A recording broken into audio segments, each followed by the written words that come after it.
Hey everybody, hope you're doing well. I am recovering from my infection. Turns out I had mono, which is fantastic. But anyway, I'm getting through it. Anyway, today's video is a Life is Strange character deep dive, and today we're going to be going over Sean Diaz from Life is Strange 2. Life is Strange 2 doesn't seem to get nearly as much love as I feel it deserves. It really is sort of passed over, in my opinion, when people go over the Life is Strange series as a whole or the characters that they love from it. And I really enjoy Life is Strange 2. I think overall it is a very well done game, and I really enjoy every aspect of it. The pacing is one issue, sure, it goes on for a while, but I think the sort of really taking this leap into a very big, sprawling sort of almost an adventure is a very, very interesting choice. But without further ado, let's get into this. Sean Diaz was born August 15th in the year 2000. This makes him 17 when the game takes place. His parents, Esteban Diaz and Karen Reynolds. Sean's zodiac sign is a Leo. And I'm going to be going over the early life here, so we've got a lot of anecdotal stories, especially from the grandparents, for example. One time when they visited, Sean broke a vase when he was about 6 years old. At one point in time, the Diaz family lived in a different part of Seattle, and in 2006 or so, they moved to the house that we see in Life is Strange 2. Around the same time, Daniel is born, and then Karen decides to leave her family. One of the more sad, fun facts, I guess, you could get from this, Sean mentions learning how to use the washing machine when he was about 8, and this is the approximate age that he would have been when Karen left. Also around this time, Sean and Daniel had a babysitter named Andrew that they both really didn't like. Also, when he was about 13, Sean broke his leg. We know that the three boys of the family loved to go on outdoor expeditions. They'd go on hikes to various places around Seattle. In a flashback in episode 3, so before the events of the main story, Sean can be seen wearing a t-shirt that has the same logo as a t-shirt that Max wears in episode 2 of Life is Strange. Another very close tie between Max and Sean is that they both wear, at some point in their stories, a t-shirt that has their respective spirit animals on it. So Sean's got his hoodie with the wolves, and Max has her t-shirt with the doe. One of Sean's childhood friends includes Ellery Winchell, who is like a very old friend, childhood friend. They recall playing with robot toys together, things like that. Sean would go to Peacock High School and join the track team with Ellery. At the time of the game, Sean is in the 11th grade, and he is a fairly good student with a 3.5 GPA. Also, at some point in time, this is where he meets Lila Park, who is one of his closest friends.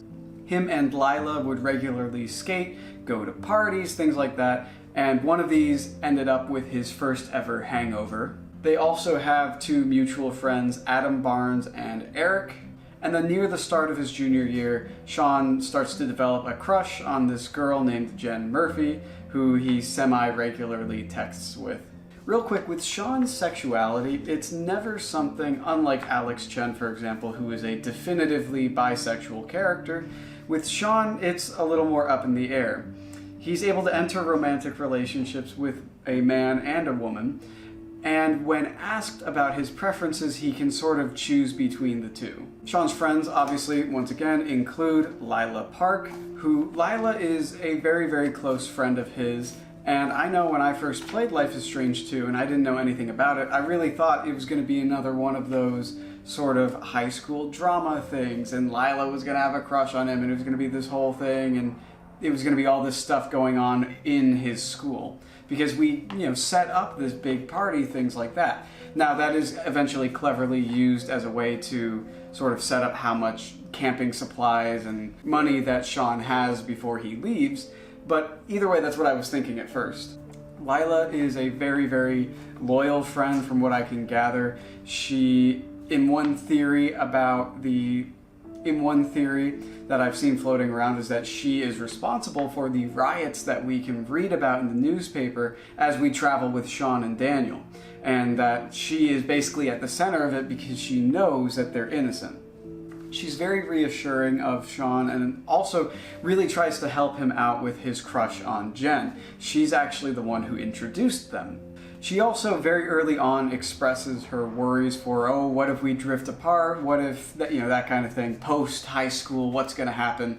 But, they both, once again, reassure each other that they are best friends and they're going to stay friends for a long time. She is also seen defending Sean on social media in episode 2, basically defending him to pretty much anybody who leaves nasty comments on his profile or wherever. If the player kept in contact with Lila during the story, she can actually be seen when Sean is released from prison in that ending. Another one of Sean's quote-unquote friends, I guess you could say, would be Mushroom the dog, who sadly ends up dying. He wasn't exactly keen on keeping Mushroom, but it seems that over the course of spending time with him, he's learned to like him. As mentioned, Ellery Winchell is one of Sean's oldest friends. They both have mutual interests in running as well as reading. Actually, Ellery gives Sean a book to read, which he mentions that when he eventually got around to, he does actually like it. It's some sort of high fantasy type thing. Adam Barnes is a friend who Sean plays video games with, a mutual friend with Lila as well. The interesting thing about Adam, though, is he's one of the only people who doesn't attempt to text Sean when he goes on the run. Eric, another mutual friend, he's actually the one hosting the Halloween party. Eric texts Sean once he runs away and says that people are telling him crazy shit that he doesn't believe and that he's got his back. Another friend, someone he meets on the road, would be Brody Holloway, a traveling blogger. I really like Brody because I think he's very fun. He could honestly get his own little spin-off with the whole traveling around thing. He's a character I'd love to see return, especially in a double exposure sort of related content, since he's a writer, he publishes all of his stuff online. He sort of helps to set a moral compass for Sean. He basically is one of the first people to really say, hey, your actions don't just affect you, it affects your brother as well. You gotta do this the right way. And overall, another very reassuring figure who's very important to Sean's growth over the course of his journey. He also can be checked up on in later episodes. You can peek at his blog, where he is continuing about his travels. Chris Erickson, aka Captain Spirit, is more of Daniel's friend. However, Sean does become an honorary member of the Spirit Squad, so I would consider them friends as well.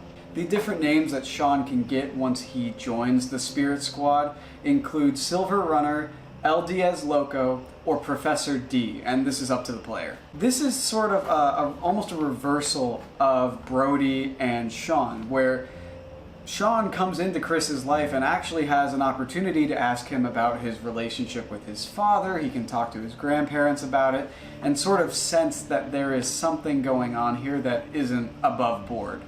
And overall, he tries to stick up for him, with Daniel sort of perpetuating the idea that making Chris think that he has powers, and Sean wanting to stop that because he doesn't want this kid to get hurt in some way.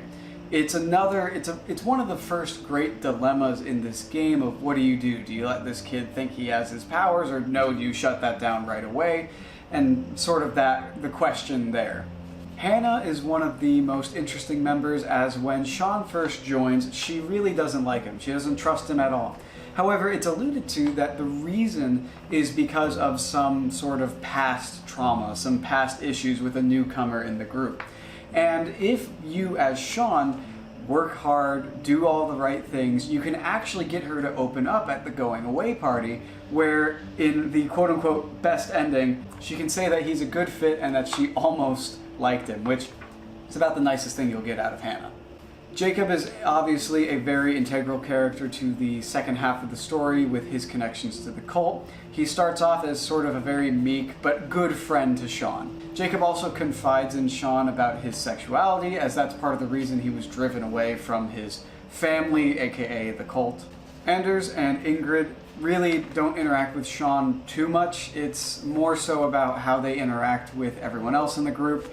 They're kind of just sort of to add numbers to this group, in my opinion. One of the more interesting characters, I would say, is Joey Peterson, who is the nurse that takes care of Sean after the heist goes wrong.